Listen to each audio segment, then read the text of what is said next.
Good evening and welcome to Ville News. I'm your host Becca Patches along with Georgea Hall, here to give you the latest campus, local, and national headlines. Stay tuned because Ville News starts now.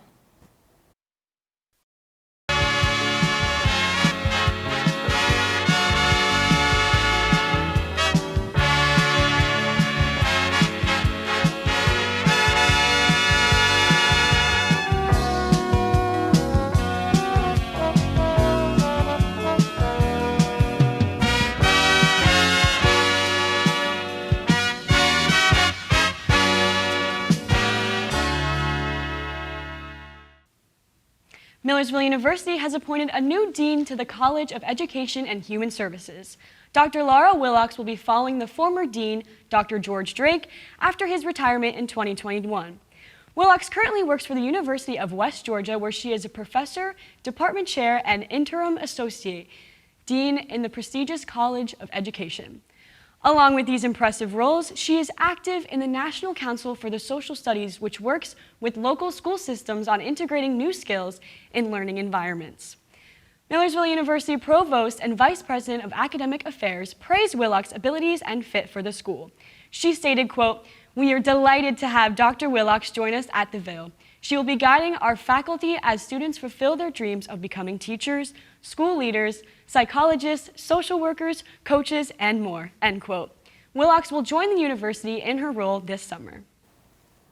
Former officer in charge of the Lancaster County Drug Task Force, John Burkhart, has been charged with stealing over $200,000 from task force and depositing $170,000 into his personal account over the span of 5 years. Pennsylvania Attorney General Josh Shapiro and the 49th statewide investigating grand jury announced the charges on March 15th following the trial. Burkhart was charged with theft by unlawful taking, theft by deception, theft by failure to make required disposition of funds, forgery, tampering of records, and more. In his statement regarding the charges, Shapiro said, quote, "Mr. Burkhart abused his position of public trust to scam and defraud the citizens of Lancaster County and the Lancaster County Drug Task Force out of desperately needed funds. These funds should have been used to help law enforcement in Lancaster County battle the opioid epidemic. Instead, this money went into John Burkhart's pocket. Enforcing the law does not put you above it," end quote.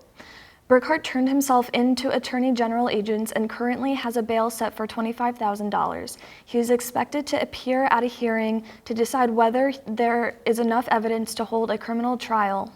When we get back, Ville News will be giving you the latest news and weather updates. Peyton, what can we expect for the weather?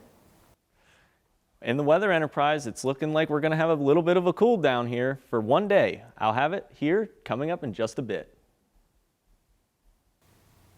Welcome back to Ville News. Becca, the weather this week has been very nice. Yes, I love it. It's like spring, but it's not exactly. Isn't it spring next week? Something like that. It's getting us ready. It's getting us excited for spring. Yes, definitely. Yeah, I took a walk with a friend today around campus. It was very nice. We'll now go to Peyton with the local weather. Well, thank you so much. But I do got some good news and some bad news for you about the weather. But we'll start with the good news, which is coming out right now, which I see 66 to 68. That is currently. Now, we hit the low 70s today. That was gorgeous weather, so I definitely like the walk idea that you had about going around for a walk. I was outside myself. So mostly sunny and pleasant right now, but unfortunately, for the bad news, we're going to see a little bit of rain for tomorrow, but let's get through tonight. So it's going to be in the mid-40s for our lows, mostly cloudy, but that's still mild for the night. Moving into tomorrow, unfortunately, it's going to be in about the mid-50s, about 58, but we're going to have some intermittent light showers. Now, luckily, this is only for one day, as we're going to see warm up for Friday. Once we get into Thursday night, pretty much the same thing. We're going to see clouds decrease, and we're going to maybe have a little bit of patchy fog late in the day. So going into Friday, things turn around again, and we're going to be warm, 70 to 74 with mixes clouds of sun. It's going to be a little breezy, but warm.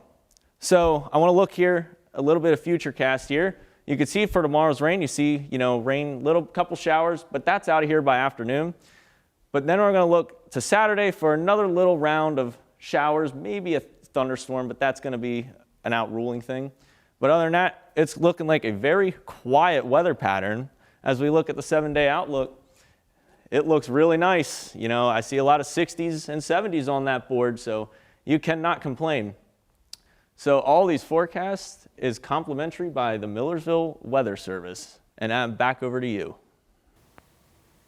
6 Pennsylvania state universities have merged, resulting in the largest change in the PA state system of higher education's history.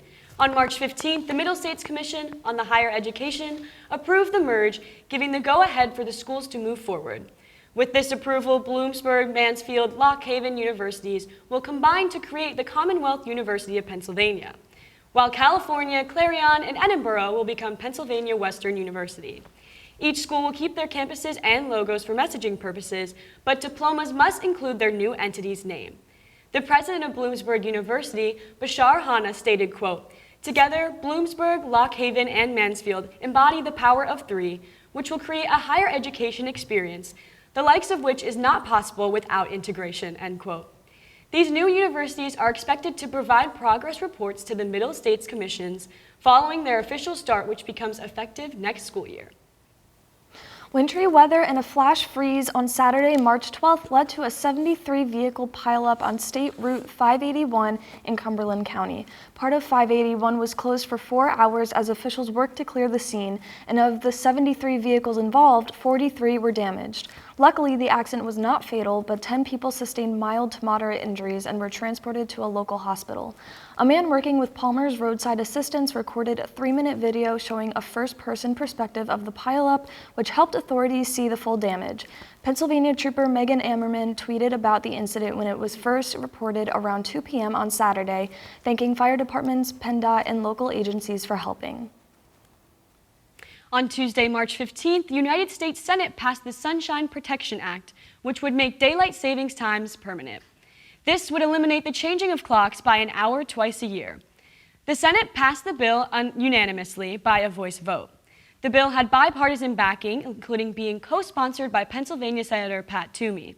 The United States adopted daylight savings time in 1918 and tried to adopt daylight savings time permanently in 1973 during the energy crisis before repealing it a year later.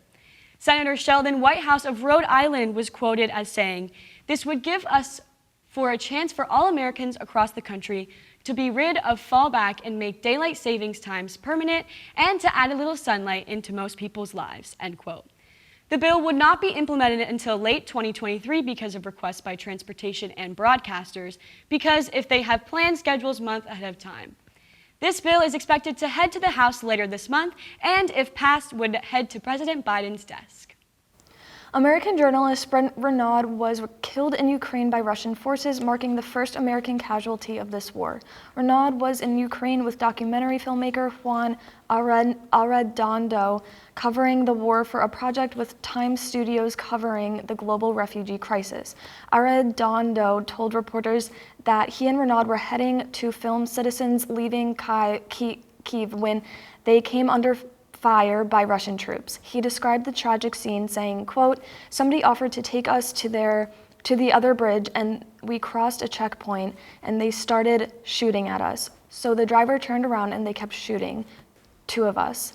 My friend is Brent Renaud and he's been shot and left behind," end quote. Ukrainian President Volodymyr Zelensky wrote a letter to Renaud's family describing him as a, quote, "talented and brave journalist," end quote, and thanking him for his commitment to justice. The head of Kyiv's regional police force shared a photo of Renaud's body along with photos of his passport and media credentials, providing proof that he was a victim of the fatal attack by Russian forces. When we come back, we'll return to Peyton Simmers with more updates on local weather and Ruby Mundok with the latest on-campus sports. Welcome back to Ville News. I have your latest weather update. So absolutely gorgeous day outside today with temperatures still hovering in the upper 60s with mostly sunny skies. It is absolutely pleasant. You still do have time to go out and take a nice little stroll before the sun does set.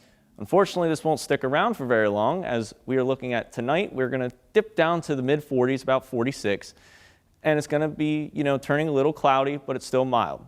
Tomorrow, unfortunately, is not going to be like today. It's going to be a little rainy and it's going to be cooler, but not too much cooler. It's going to be in the mid 50s, but unfortunately it's going to be mostly cloudy and have a little bit of intermittent light rain.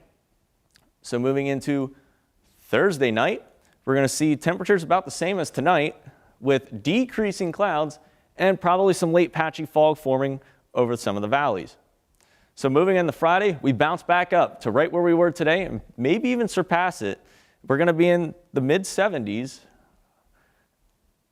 We're going to be in the mid 70s here with times of clouds and sun, and it's going to be warm. So another great day to get outside, maybe a little breezy on top of that. So I want to take a look here at future radar. You can see the showers going up through the lower Susquehanna Valley tomorrow, but nothing major, probably less than a 1/4 inch of rain. And then Saturday, we could also have a couple of showers as well, but nothing too major across the board. So I want to take a look at the 7-day forecast, and it's looking quite pleasant. Not too much rain and a lot of 60s and 70s on that board. But all this weather, of course, is brought to you by the Campus Weather Service of Millersville. And back over to the desk. Now to Ruby Mundok with the latest on campus sports. Spring sports are in full swing here at Millersville University, and I've got the full rundown for you.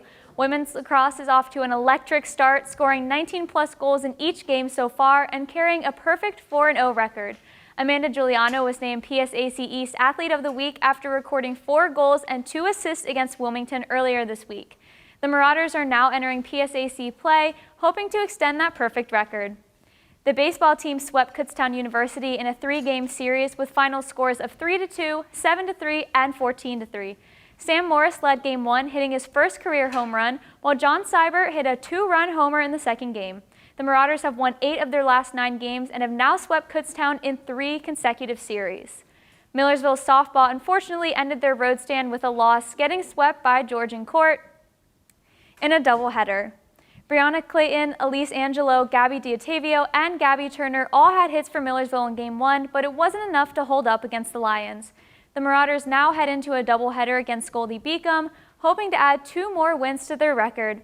For an in-depth look at the spring season and behind-the-scenes interviews with coaches and players, check out the Crow's Nest every Thursday on Instagram at Ville Marauders. That's all we have for this week for Ville News. Thank you for watching and tune in next week for the newest local, state, and national headlines.